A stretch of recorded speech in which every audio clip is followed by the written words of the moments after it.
How you doing? Ryan Braswell here with Local Realty on Ask the Locals, and I have an actual Local Realty agent, Jeffery Schect, with me today. So, Jeff, how you doing? I'm doing great. Good day today. Great studio. I want to thank Cardinal Financial for letting us do this. How lucky are we? We are incredibly lucky, and so are Cardinal's clients, because one of the things that makes them special is they will send buyers' qualifications to underwriting even before going to contract, and that makes you look a lot more qualified, especially in a tough market. So if you're a first-time buyer and you want to give yourself an edge without really doing much but using the right company, contact me today and we'll connect you with Jim Waldeck, who is our local Cardinal professional. So, Jeff, tell us about yourself. How long have you been a licensed real estate salesperson? I've been doing this it's a while now. Jeez, about 16 years. Started out with Coldwell Banker and kind of moved on to a couple of different places, and now here with you. How lucky am I? Jeff is a lucky local here. Yeah. So what made you decide to get into real estate all those years ago? As you know, I'm a local 3 electrician. That was my background, and at the time, they started this furlough program. So that meant we were going to have to be out of work for 10 weeks a year or whatever it was. So I was like, well, what am I supposed to do? So I was with another local electrician, and him and we decided to start trying to flip homes, right? And our niche was, we would look for abandoned homes and go out and get information on. We were like detectives. We'd ask the mailman, the neighbors, and then we'd find out and make really deals with hunting. them. We were hunting, yeah. It was actually pretty cool. And then we get deals, but we couldn't sell them, so we had another realtor that was working with us, and we said, list this house for this much so we can sell it. We just wanted to get rid of it. And she would list it wouldn't listen to us, she would list it for too much. So finally I got frustrated with that, went and got my license, and here I am. Now tell me, so she would list it for too much and It wouldn't sell. It wouldn't sell? It wouldn't sell. Okay, so pricing has always been paramount, right? Right. That's something you would say in the industry? Oh, absolutely. Okay. So now, you're a boater. Yep. Boating season's coming up. Boating season's here. Well, it is here. It is absolutely here for many people. Just like for me, golfing season is here. It's been here for a while. So what is the biggest challenge of getting your vessel ready for the water? Time. Most people don't have the time to get it ready, or because they're working or whatever it is. Me, I'm very fortunate. This year I have the time. I was able to paint it, wax it, get everything set in, and then as everybody knows, we have your own personal splash day. Which I videotaped that. I put that online. I don't know if anybody's seen it, but Splash Day is a special day for all boaters. Splash Day means in the water and ready to rock and roll. What are all the different tasks and things that take up that time? Like, walk me through a general. All right. Well, mostly one, you have to uncover it. Usually the season before, when you take it out of the water, it's covered. It's either shrink wrapped or you put a wrap on it. You probably had your mechanic or yourself. You had it winterized and everything like that. So if it wasn't winterized or it wasn't tuned up, or you didn't change the lower unit oil or the water pump or something like that needs to be performed. So once that part and that's the most important part, getting your engine running the on mechanics, the mechanicals, just like with a house, you want to make sure that it's got good operating mechanicals. It's something you don't want to chintz on either, because when you're out in the water, it's not like a car. If it breaks down, you can just walk out and go to a gas station. Yeah, stick your thumb out. Yeah, you got to wait for tow, and that could get expensive. So that you want to make sure that the engine is running perfect, right? After that, being on the South Shore, if your boat's in the water, if you don't trail it, you usually have to paint the bottom. You're going to sand that down, repaint the bottom if it's going to stay in the water, so there's no barnacle buildup on it. Change your zincs on the engines and stuff like that. Compound and wax, inside out. That's just got to make it look pretty and proper. Absolutely. It's something about a boat when it's clean. There's just nothing. It's a great feeling, And as a boater, that's the one. You search for that one moment of bliss. The whole summer, when the boat is completely clean and everyone's just in that right spot and the water's perfect and it's balanced and the sun's out and the engine's just purring. And you have a moment that's the moment of bliss. That's what you search for. That's awesome. Now, what do you think is better, as a real estate agent, as a boater? Would you prefer having your boat in a marina, or would you rather have a dock in your backyard on a waterfront piece of property if you could afford it? That's preference. Me personally, I like it in the water all year round. But if you're a fisherman and you want to travel, like we were on an island, obviously. So if you want to go to the North Shore, you trail it over to the North Shore. You can fish those waters, different parts of Long Island, so you don't have to drive the boat. So you're in, in Nassau County, you want to try Suffolk County waters instead of driving the boat all the way there. You can trail it over there, and vice versa. So it's more preference. Me, I like it in the backyard, and there's something special about having your boat in the backyard. Until you experience it, it's not just living; it's a lifestyle. And you see your neighbors. It's just completely different. Just being able to walk out your back door with your cup of coffee and be like, I'm gonna go boating right now. Even like now, I do a lot of my work on the boat. It's like, as realtors, our cell phone is... Yeah, you got cell service. Why not work from a boat if you're just doing some boring paperwork? Sure. Right. So I can do it at the desk, I can do it in the office, or I can do it on my boat. What would you think I should do? I would probably do the boat. So now let me ask you, have you ever had a client call you while you're on the boat and be like, I got to go see this house right now? And you're kind of like, well, I'm on an appointment. Yeah. You're on a mental health day appointment. That's what that is. Well, actually, also too, is if they're looking for a house on the water, it's a plus for me. And say, listen, here's your house. This is and this is what else are you going to be doing? Yeah, and you say you go tour people around when you have somebody who's a waterfront client. You'll take them around the canals and stuff like that and show them around. Yeah, absolutely. Cool. Because you've come with me on these things. You can see how much fun it is and just how exciting it is. There's just something cool about being on the water on a boat, especially on Long Island. In the summertime. That's why we live here, right? Yeah, and especially when you're buying a house and you want to know all the different little things, especially if boating is extremely important to you. That's a huge advantage for a buyer. I love it. Now, tell me, because there are a lot of magical places on the South Shore, Great South Bay, Patchogue Bay, all over the place here. Where's your favorite place to go drop anchor?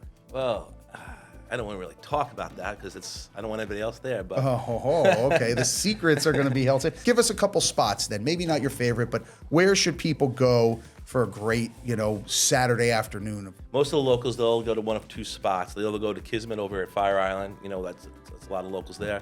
Or they'll go to L'Antique. And either one is, it's just great. It's locals. It's very family oriented. There's bands. There's drinking. There's food. There's all kinds. What's the big boat festival thing that happens out there? Remember, you always want to try to get me with, the big. There's a place on the South Shore towards Babylon Moor. It's called Hemlock Cove, and it's called Hemstock. Right. That's it. It's a little crazy. It's not for everybody. Gotta be a little open-minded to it, but it's a lot of fun, and it's just good. It's good. It's good fun. Good community, good boaters, and good community. Yeah, that's awesome. And then the good thing about boaters is everyone shares. It's just very communal. Everyone's happy. Everyone's willing You're to share. all in the same water. Yeah, well, same boat. Yeah, you need a beer. Here's a beer. You want something to eat? We got something to eat. It's kind of like that. That's awesome. Sounds like a wonderful, fun time, and especially on the South Shore where we have so many great little spots to go to. As a real estate agent, what is one of the biggest pieces of advice or the most common piece of advice you would give somebody who's looking to purchase a waterfront property? As romantic as that is to live on the water, there's also a downside to it too. That you take that in. There's storms, the inclement weather, flood insurance. There's a cost that comes with that, and there's a lot of responsibilities that come with it as well. Prepping your house. Salt water is a killer. You got to take care of your furniture a little bit more, wash it down, wash your boat down, wash your equipment down, especially if you're a fisherman. Everyone knows that. You want to wash it down with fresh water. So there's other things. Just know going in, it's just not, wow, I'm going to live on the water. How cool is that? Until it rains, and all of a sudden there's a big storm coming. You're like, what are we going to do? The water's coming to the back of my yard or my house. So just know that too. So there's risk with it too. But that's what makes it exciting. Sure. Is that you feel that adrenaline rush, You're touring a home with somebody, it's a waterfront property, you got a buyer who's really interested, they know they want to live on the water, they know they're going to deal with a bunch of that stuff. Is there anything specific that you look for to make sure that, hey, this home is sound, this property is a sound property, and there might not be, too much of an extra investment, into it? The docking, your bulkhead is really very important because it's a huge expense. If it's not in good shape, you got to get permits, and there's a lot. You got to get the DEC involved. There's a lot to get involved in getting the permits, and then you got to get a builder over there to do it, and it's a heavy expense. Also foundation, insulation in the home, things like that. You want to definitely check out your roof line, the roof and everything. And especially on the South Shore of Long Island, it's sand, so your house might not be as level as you think it is. Okay. And you also want to check for flood zones too, because you're going to pay flood insurance if you live on the water. All of Long Island is technically in a flood zone. There are only select areas that don't require flood insurance. And I do know for a fact there are homes on the open bay that don't necessarily require flood insurance because of elevation and things. So you always want to consult your professional, such as Jeff, your insurance provider and whatnot regarding your flood insurance. What is the most common piece of advice you're giving to buyers? If you're a first-time home buyer, my heart goes out to you. It really does, especially on Long Island. A starter home now, $400,000 or $500,000. I mean, for a starter home, that's crazy. So you got to come up with some cash, and you got to come up with a good credit score. And there's ways to go about that, and it could be very frustrating. These kids they're making good money, and it's hard to save. When you're paying $2,000-$3,000 rent, which is just insane to me. Right, so you're trying to keep them in perspective that, hey, listen, it may be a tough market. You just got to kind of keep it, right. Bite on the, get the grindstone kind of deal. Be prepared, because if you call me, I'm gonna keep shooting stuff to you, until we find something. Sometimes you get, lucky, but if you're not prepared to jump on that opportunity when it shows up, someone else will. So you want to know, hey, this is the right kind of home for me. You want to know, hey, these are good comps. This is a solid offer. You want to have your attorney ready to go, your inspector ready to go. You want to have everything ready to go, so that way you're just able to just pull that trigger and come out like a bullet, right? Yeah. Well, I'm going to send them to the gym, get them pre-qualified ahead of time, because they got to know how much they can spend. It's like buying a pair of jeans, right? You go to the store, you have that $100 in your pocket, and you're just looking for a pair that fits. Same thing with a house. If you don't have the money with you, you don't know what your affordability is. You're just blowing in the breeze, yeah. Right. So if you know what your affordability is, now you just find a house that fits your budget, and that's where I would send them to a pre-qual guy. They would get that loan. I'd get them to the attorney, have them all prepped. They would have our team in place, and then we go out house hunting. That's my biggest advice I'd give a buyer. Be prepared. If it's not for today, it could be a week from now, it could be 6 months from now, but you got to be prepared and ready to go, especially in this market, just because there's no inventory. It's a tough market, yeah. There's no inventory. Absolutely. So now there's no inventory. Aside from list your home now while we know there's low inventory, what is a common piece of advice or tip that you're giving sellers? Well, sellers right now, there's two types of sellers. That's how I see it.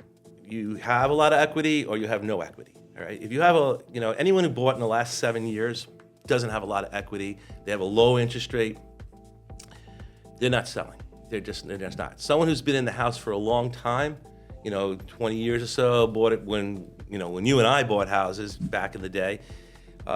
We have a lot of equity in our house. It's a good time to sell. So you're going to get a nice cash flow out, a nice piece of change for that, and you can do one of two things. You can move out of state, which a lot of people are doing, because they can get more affordability somewhere else, or they stay here and downsize, So as far as sellers, every seller is a unique situation. I can't say, all right, sellers, this is what you need to do, because everyone's in a different position. So consult a professional to really sit down and kind of create a plan as far as how to make their sales goal Right. or their next home achievable. Right. A lot of it, like I said, depends on their equity position. If they have a lot of cash, they have a lot of equity in the house. So everyone and what their plan is, what their long-term plan is, and their short-term plan.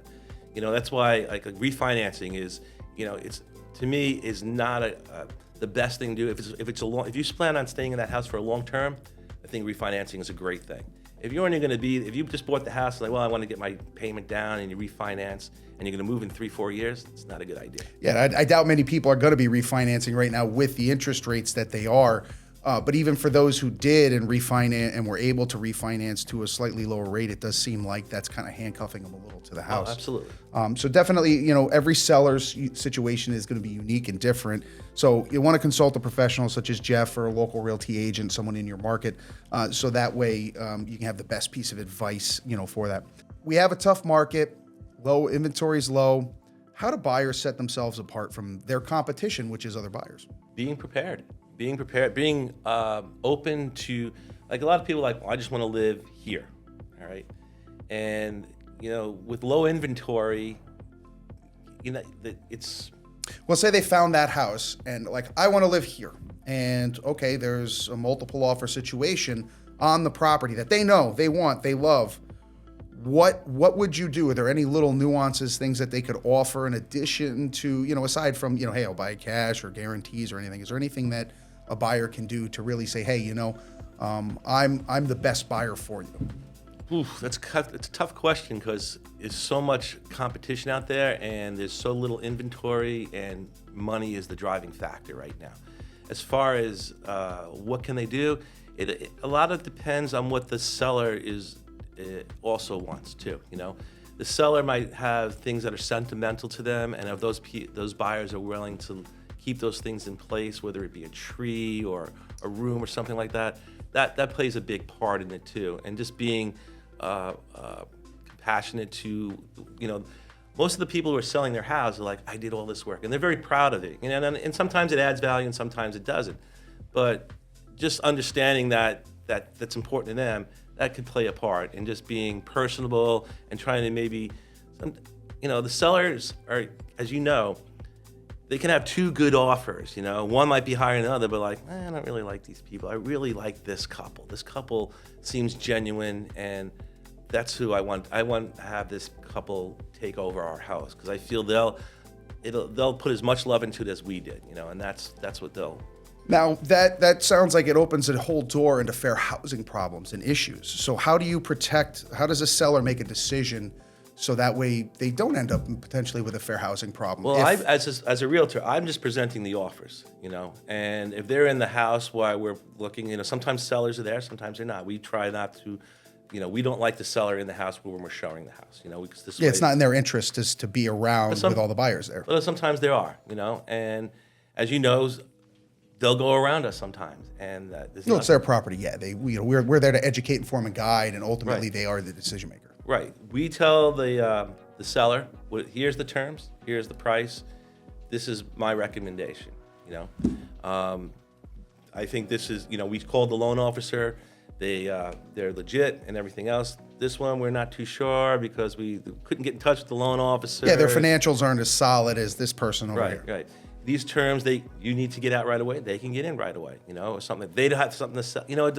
Every situation is a little bit different. So, as professionals, we put all that out there and let the homeowner make that decision. Right, and say here's what you need. This is what they're offering. You decide which one is best for you. Sure. So you agree homeowners should kind of know what a good deal is for them. What is their most important piece? Should they be is time the most important factor, or is money the most important factor, right? Well, right. Neither one is the most important. It's all what your situation is. Good example. I'm sitting in the house now, right? May, I want to enjoy one more last summer on Long Island. So I don't want to be out till September. Are you willing to do that? No. Okay, well then you're not. That's not the right buyer for you. Right. Okay, I gotcha. Now, so as a seller, and Jeff actually will be selling his own property at some point this year. What is the best hack, or little trick that a seller can do to maximize the exposure to their property? You want to get us away trade secrets, huh? Listen, this is Ask the Locals, and trade secrets are only as good as those who are executing them, right? Sometimes underpricing. Okay. I believe underpricing. Just a shade under fair market value? So people, it's all about foot traffic, as you know. So the more people we get interested in there. A good example is, and this is a little off base, so my brother-in-law, he has an eBay business, right? And what he does, everything he does, he puts up for $1. $1, right? And now everybody goes, oh, it's $1. And they'll take a look at it, whether they want it or not. They're going to look at it. So now you get all these views. It's more traffic.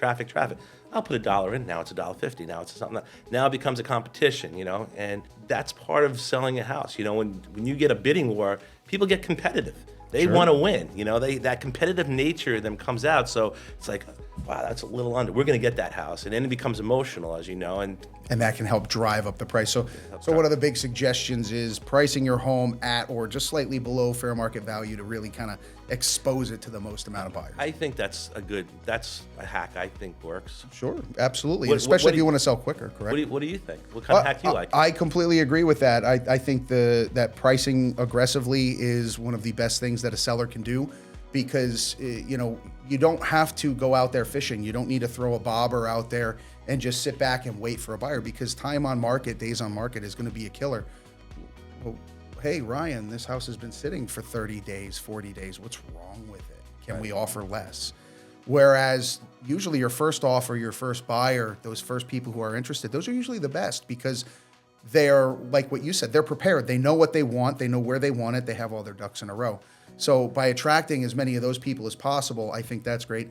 And then on top of it, I think one of the biggest things is having a yard cleanup, having your yard and your curb appeal as best in as best a condition as you can do it. So for me, what I'm doing for sellers is I'm offering for a free yard cleanup. And when we get a new listing, we're paying for a landscaper, either one of ours, one of our locals, or the homeowner can actually use their landscaper. We'll talk to them and just set the house up so that way, if it's priced aggressively and it looks like $1 million, we're gonna sell it for $1 million. It's so funny that you say that, because curb appeal is, to me, is the number one important thing. When you pull up, because I've seen this happen, right? So you pull up to a house, you look outside the house, it's beautifully landscaped, driveways paved, beautiful, trees, flowers, the whole. The first and last thing you remember. Right? They go into the house, it looks like crap, right? And then what do they say? It just needs a little paint, a little this. We can fix that up, right? Yeah, there's a laundry list of interior things, but they kind of forget about it because it looks beautiful. Right, they come out and they go, we can take care of that. Then if you go the opposite way, where the outside needs a lot of work, you go inside and it's beautiful. It's like, look at this kitchen, quartz countertops, everything. And then they walk outside and it needs work. I do agree. I completely agree with that. So home affordability is incredibly low, inventory is low, and interest rates are higher than most buyers would like. Outside of these elements, what is the biggest challenge buyers are facing? Just saving money, really. I mean, just saving for a down payment. I think that's the biggest challenge for anyone who's looking to buy a house, is the down payment and closing and money for closing costs, right? So especially now with a house on Long Island, even if you got an FHA, in a typical starter home is about, say, $500,000, right?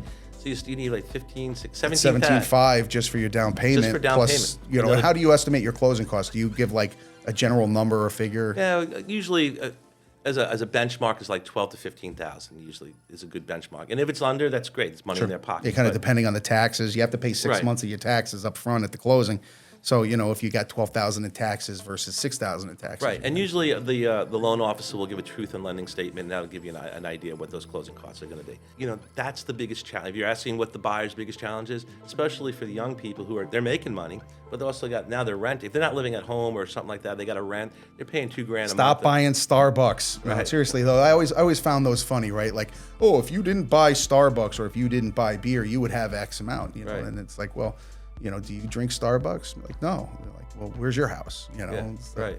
One of those funny things. But yeah, I do agree with that. Saving money it can be very tricky. But there's other ways they can acquire. There's first-time home lending programs. A lot of times there's grants. Right. There's grants. You can go to the towns. A lot of time the towns. You and I, we know some programs. They can come to us and ask us what programs are available.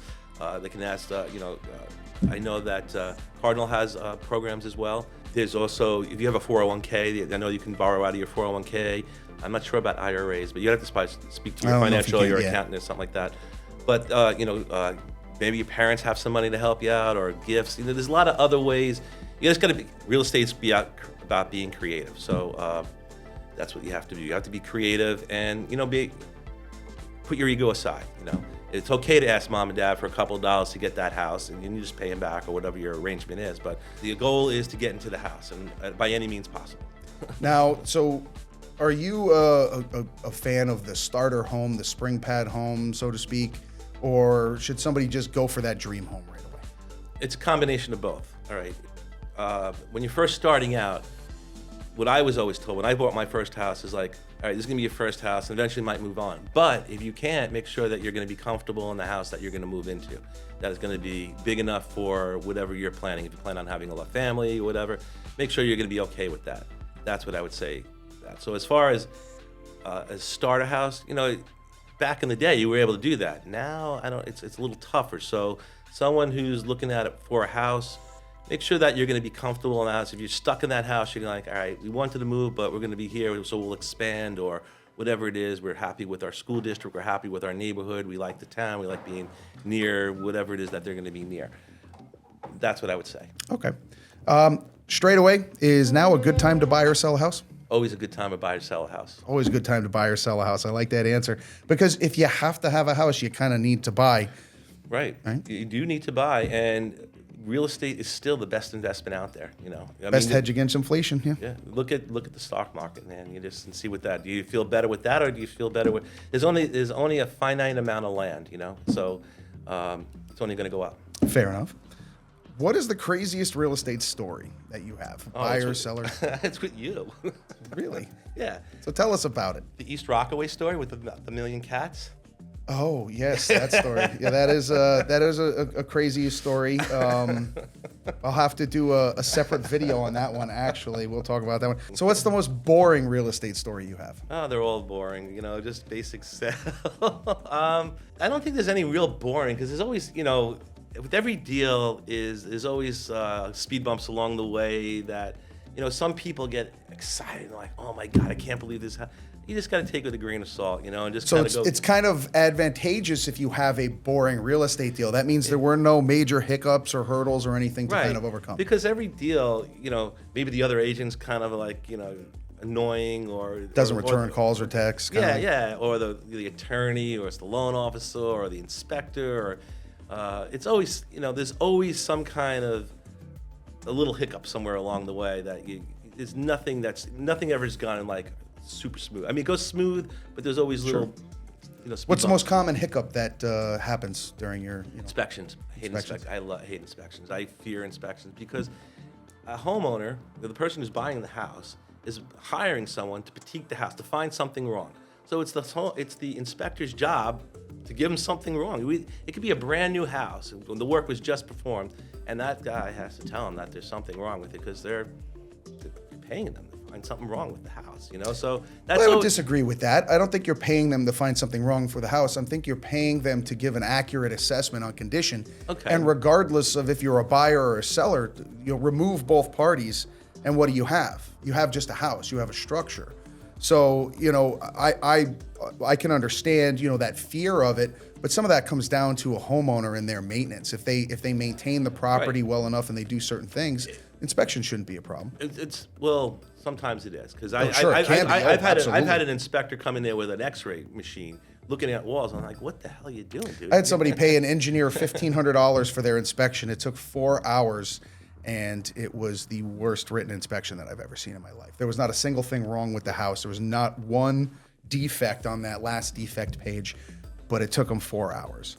And they paid $1,500. I just want to clarify. I do believe inspections are important to find things that are structurally wrong, electrically wrong, yeah, plumbing, major costs and stuff like that. But sometimes you get these inspectors, they come in there and they're like, well, the plate is off a little bit, or, you get a little nitpicky. I think that's Sure. probably more where I'm at, where it just... Yeah, that can be, I can agree with that. Yeah, there are inspectors out there, and there's just like real estate agents. There's really good ones, and then there's not so good ones, and then there's nefarious ones. And, when I first started in the industry, my broker at the time, he warned me of a very specific inspector. He said, that guy, well, I don't want to say guy, but it doesn't matter. That person will always do 3 inspections, and the 3rd inspection will be great. And I was like, what do you mean? And he says, well, because he's in the business to inspect homes. So he would go out and do the inspection and act like he saved the buyer hundreds of thousands of dollars, which in a way he did if these issues were real. Right. But apparently, magically, the 3rd home was always worth their time moving forward. And it was the reason that I found out this was because my buyer at the time, and being a brand new agent, I was like, oh, this inspector seemed great. And they talked a good talk. And my broker goes, yeah, that inspection's going to quote unquote fail, Right. And there really is no pass or fail. It's just a representation of the condition. And there are people who have plenty of cash, or like say you're a contractor buying a home. Maybe you want that house with all those defects because you can fix them, and there might not be as much competition, from the buyer standpoint of that. Right. But yeah, no, the inspections are I think you should absolutely do one. It's really nice on the seller side when a buyer waives it, because hey, that's all on them. That's up to them, and that's their decision. What do you know now that you wish you knew when you started? It's a real people business, and knowing that, and just making connections with everybody. and keeping those connections constant. So follow up, follow through with leads, agents, and even if it's a phone call or a text or an email, just keeping connected with other people and letting people know that you're a realtor. That's I think every realtor's biggest problem is or biggest challenge, I should say, is that reminding people that you're in real estate. Yeah, people forget easy. Very right. It's like, oh, what does Jeff do again? Oh, yeah, right. So just reminding people that you're in real estate and just keeping connections with people and past clients. I think that was I wish I did that a little bit better. Sure, I can understand that. Most all of my business is from past clients and referrals, and in fact, that's one of the best ways to work, in my opinion. So, is there any other advice you would give, a new agent starting out, aside from just make sure you find the right broker who's going to teach you the right way and train you, and not just tell you they're going to do, but actually do it. And I'm not Ryan, Local Realty. If you want good training one-on-one, and I'm not just saying, I'm with you, but so this podcast isn't supposed to be about me. It's supposed to be about you. But I appreciate the kind words. No, but I started out with Coldwell Banker. I felt they had great training. I really, that was important. And I don't know what they're like now, but I know what your training's like. And so I would recommend someone, someone starting out, I would say, listen, come over to our office. You'll be very happy here. You're going to get good training. You'll be trained the right way. And as you know, there's so many agents out there that are they're doing this part-time, or they're just like, they think it's easy. Like, I got a deal, and then they make one deal, and then they realize this is actual work. You got to follow up. You got to make phone calls. You got to market. You got to make. It's not as easy as just sticking a sign in the ground. You got to make videos like this one here, and there's work. There's work involved. It's not that simple. So, training and understanding the business, learning the business, reading something about the business every day, no matter, and just keeping up with current times. Whether it doesn't have to be just about housing, it can be by financial, law, whatever it is. Just understand the housing market, the overall housing market is that. My first broker, he taught me that if you're not learning, you're a dinosaur, and that is something that I have taken to heart throughout my entire career. Which I have a long alphabet soup after my name with all the designations and everything. But again, all that information does nothing unless, like Jeff said, if you can connect with people, if you can work with them, if you can be consistent in whichever manner that is. If you want to do 1,000 deals a year, well, you got to be consistent with the elements to make that happen. If you want to do 10, 20 deals a year, that's cool as well. You got to be consistent with the elements that make that happen. So as a new agent, connect with people, follow up with everybody, and make sure that they know you're a real estate agent, because just because you think they know doesn't mean they do. Make sure you remind them all the time. Jeff, thank you so much. It's been a pleasure having you on Ask the Locals. And how can people get in touch with you if they need any of your services? Well, they can go on my Facebook, my Instagram. They can call you. They can call me. Call the local office. I'm pretty easy to find. And we'll have the information in the description below, so you'll be able to reach out to either of us. Hope you enjoyed this episode of Ask the Locals, and thanks again, Jeff. And I hope to see you all out on the water. Cheers. Cheers. How you doing? Ryan Braswell with Local Realty here, and I wanted to talk to you about Ask the Locals. So it's a video series, podcast-style videos where we are helping local community members, such as yourself, beyond buying and selling their real estate. As broker owner of Local Realty, I'm here to help educate, inform, and guide clients, customers, agents, and people like you with things more than just how to successfully buy or sell a home. During Locals Only, we're going to interview local business owners, people who may have services that you might find useful. So if you have any suggestions or questions, please drop a comment or reach out to me directly. And as always, like, share, and subscribe. I really appreciate it. Cheers.